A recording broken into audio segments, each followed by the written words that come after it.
What Evilbible.com doesn't want you to know. There is a passage in the book of Deuteronomy, chapter 22, which Evilbible.com doesn't mention. And this passage is the key passage on rape in the whole of the Bible. This is a passage which Evilbible.com doesn't want you to see. Deuteronomy chapter 22, we're at BibleGateway.com, again, great website. And we're just looking at verse 25 and 6. That's all we need for this. And this is what it says.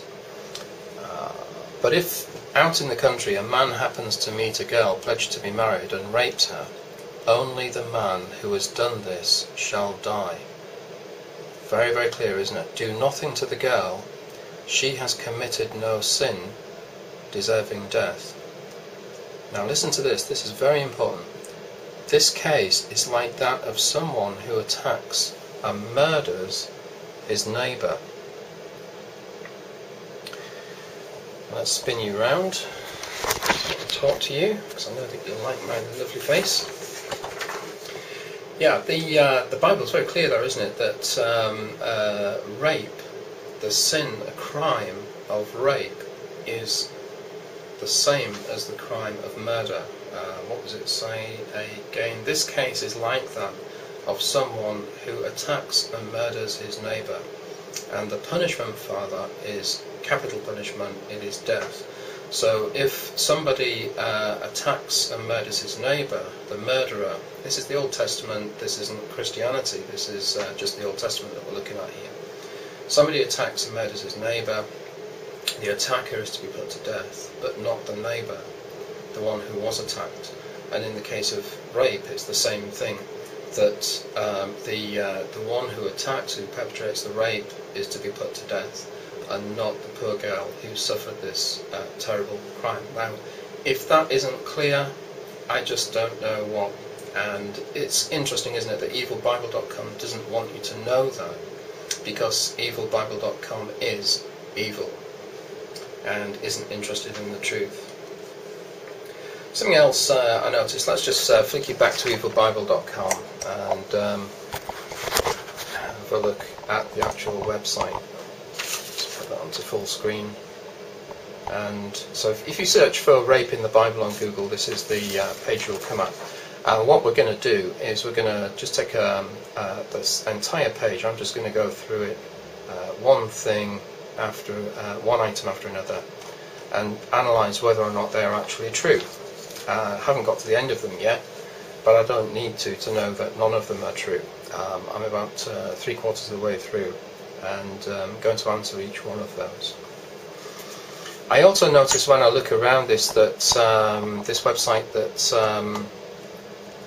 let's get rid of it because it's crap. I also notice that he uses different Bible versions depending on what he actually wants the Bible to say.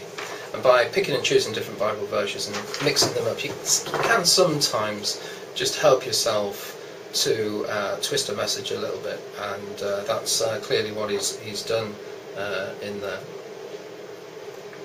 Quoting it on Evilbible.com is also very selective indeed. It avoids key verses, which we've key passages, key verses at the end, at the beginning rather, and at the end of a passage.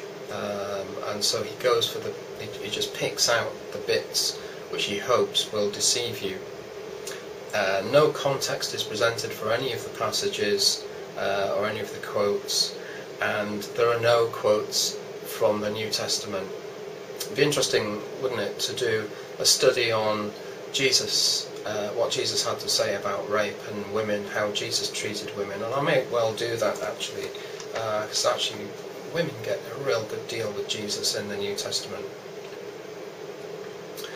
So, as I said earlier, I think it's quite important to know that although Christians use the Old Testament, yeah, sure, we use the Old Testament for learning from.